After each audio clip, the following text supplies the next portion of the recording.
We talked about Spawn last time, which was the first superhero movie. Yeah. Well, the first black superhero movie. Yeah, first black. Superman came out. Well, yeah, yeah. So let me just correct myself here. But then you were also Bronze Tiger on Arrow. Good series. Been on for a long time now. Yeah, Arrow was a fun series. I love those folks, man. Yeah, I mean it's weird. I'm in the superhero genre, but I never was a big fan of the superhero thing. But people really assume that I am because I'm in it. I'm grateful, but like it's a great opportunity, and I wouldn't mind doing it again. But yeah, it's the genre is. I mean, it's a huge. Of course, it's the biggest genre. Well, I think they're talking about incorporating the Arrow into the DC universe. Because now there's more DC movies. Aquaman was a hit. Batman has always been a hit, but now you have like was the Justice League. Wonder Woman was a solid movie, and I had heard rumors of the Arrow getting incorporated in future movies. Huh? Yeah, for me, man, it's like I'm going like this, but I'm like I don't know. Okay, even when I was younger, I just wasn't into the whole comic book thing too much. Yeah, so my wife had to tell me what Bronze Tiger was when they offered me the role. She had to tell me. I don't. Yeah. Well, you were in a couple episodes of the Boondocks. Yeah. You were in. You played Bushido Brown. Yeah, which I was doing an impression of Jim Kelly. Right. Yeah. I was in one episode of the Boondocks. Oh yeah. Oh, you were you. Yeah, I was me. Yeah. I played myself. I remember. Yeah. And of course, John Witherspoon played Pops in that series. Yeah. I saw a picture of the two of you together, but you guys actually know each other? No. We were at the roast of Tommy Davidson, I believe. Oh, is that what it was? Yeah. Tommy Davidson. That's a brother of mine. We have the same birthday, and we used to throw parties together. I was always I was the DJ of the parties that we'd always. Oh, you DJ'd? Yeah. I didn't know that. Okay. Yeah. I was a DJ. Yeah, I was a DJ in New York for a while. One more thing in common now. Yeah. I interviewed him last year, and I was such a fan. I was just, like Boomerang was probably my second favorite Eddie Murphy movie ever. Yeah. And Friday was one of my all-time favorite movies, and I was such a huge fan of the Boondocks. Really sad that he passed away, but at 78 years old, he was still working up until the very end. Yeah, I think he did it his way. Yeah. I mean, John Witherspoon goes back. He's like, man, he and David Letterman being that type. That's a very interesting kind of, you wouldn't have put that together, but it does make a lot of damn sense. They're both comedians. Yeah. Letterman used to do stand-up. Yeah. I remember Letterman remember him doing stand-up at University of Connecticut. That's my first memory of that guy. He opened up for Angela Bofill at college, just a long time ago. Yeah, man. But yeah, he was, when I asked him, I said, look, at 77, he died at 78. But I said, at 77, why are you still working? I mean, you have money, you've made millions of dollars. He goes, well, I could sit around my house and look at my waterfall all day, but I'll probably die a lot quicker if that's what happened.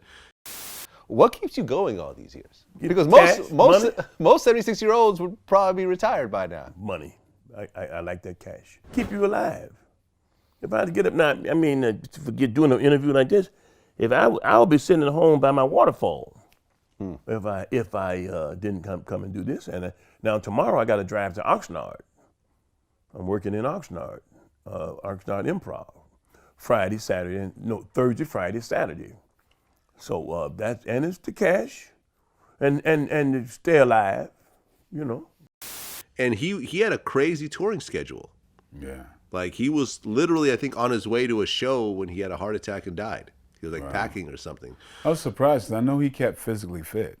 He was running. I mean, I know some years ago, that dude was like doing some serious running. Yeah, he was still in good shape. Like he would he had this show called Cooking for Poor People Yeah. on YouTube. And he filmed it. I guess he had this other house that he would film at, and he would do the show with like his shirt off. You know, he was still like doing his thing at the end, man. Very sad. Rest in peace. Yes. Yeah. And I think they're supposed to do a new Boondocks reboot, and I'm just wondering whether that's going to happen. Did they hit you about that at all? No.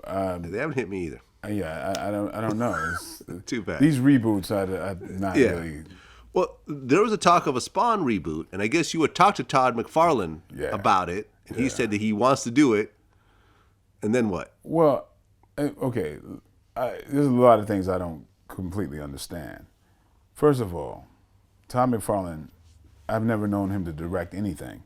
I know the fans don't know any better. They go, "Oh yeah, Todd McFarland's doing another Spawn." He never did a first Spawn. Well, he was the writer and artist. He created of the comic book. Yes, it's a whole different skill set. When you're directing, it's something completely different. To direct the movie. I mean, like Stan Lee did not direct any of the movies. Right. Okay. You know what I mean? So was he involved in the script at all? Who? Todd McFarland. Not that I know of. Oh, okay. Because then it would be screenplay by Todd McFarland. And no, it wasn't. No, it was Alan McElroy. So they basically just licensed it from him and did their own thing. That's what happens. Okay. That's how that works. I mean, it's like you don't see a script by like one of the Marvel movies by Stan Lee. You don't see that. See, I mean, I don't expect the public to know the difference, but they, like they'll say, "Oh, Todd McFarland's coming out with another Spawn." Interesting. I mean, so somebody's giving him like $100 million or 50 or $3 million to do a movie. Would you? This guy, he doesn't direct. I've never known of him to direct a movie. But does he mind the publicity? No. Whether he does and directs a new Spawn starring Jamie Foxx, great. I mean, all power to him. But I'm a little dubious. I'm going, does that sound like something like a talking point just to keep relevant, or is it really going to happen? All right, this has been like a year and a half already. You would think somebody would have broken ground. All right, well, we'll see. We'll see. Yeah. Okay. I mean, hey, it's fine either way. That's cool because I mean, he told me his concept about the Spawn movie he wants to do. Can you say what that is? And it was something about Spawn being a character that you don't see. He's just some mist. Okay. And then all of a sudden people are jacked up. Like, could work. Yeah. All power to you. Good luck with that. I don't understand it, but I'm not supposed to. Hey, this is not even my genre, so it's like cool. It's not your character that you created. Yeah, you do your thing, man. Do it's your like, thing. hey, all power to you.